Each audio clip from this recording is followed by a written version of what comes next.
Hello ladies and gents, today we have a quick fire glute dominant workout. It's going to light up your glutes, it's going to strengthen your lower back, develop the back of your legs, building you a stronger, better looking, more adaptable midsection of the body. You can do this with a mini band or you can just do it within your own body weight. It's 5 exercises, you get out what you put in, so give it your best, focus on good quality repetitions, and let's get into the workout. So the first thing you would do is you would need some object like a bench or a box or some stairs to elevate. If you're using a band, you would put it just below your knees.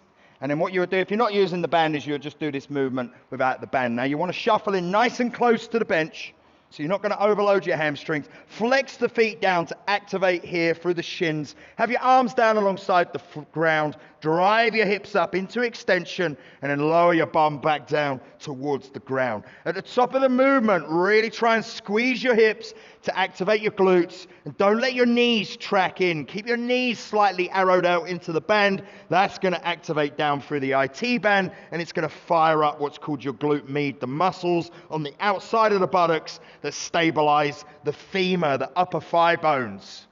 And on this one, ladies and gents, I'd like you to do 15 repetitions. So you drive the hips up, squeeze, don't fully relax on the ground. Just as you feel your bum touch, drive back up into the next bridge.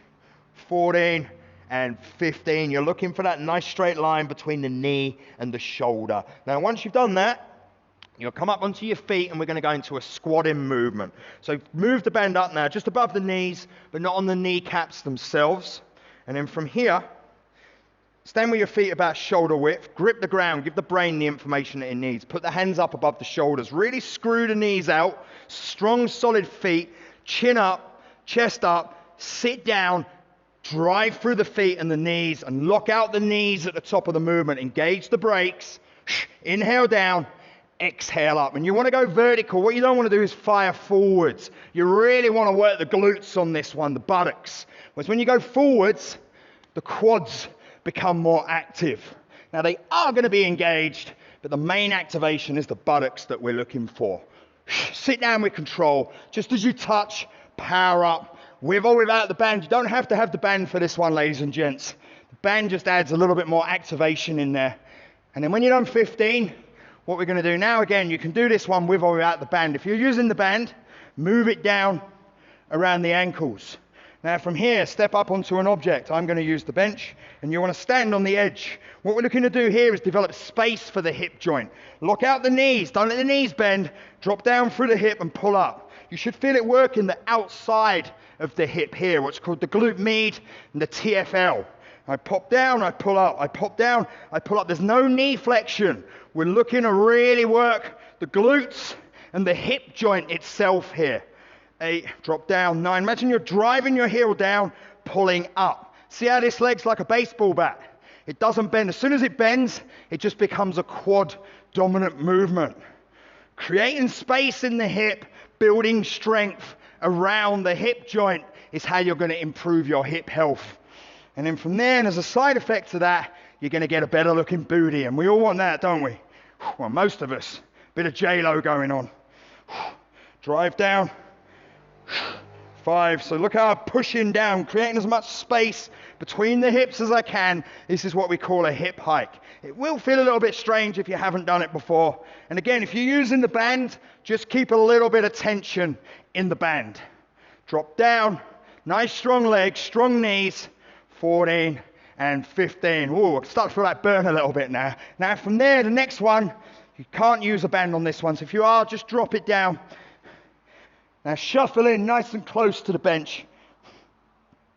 This time, you're going to rest on the sides of the feet, let the knees open out into adduction. What we're looking to do here is really open up the hips and take the hamstrings out of the equation. It's going to work much more the outside of the hips, strengthen the lower back. Now drive your hips up. Try to not let your knees fold in. Naturally, you'll want to do this.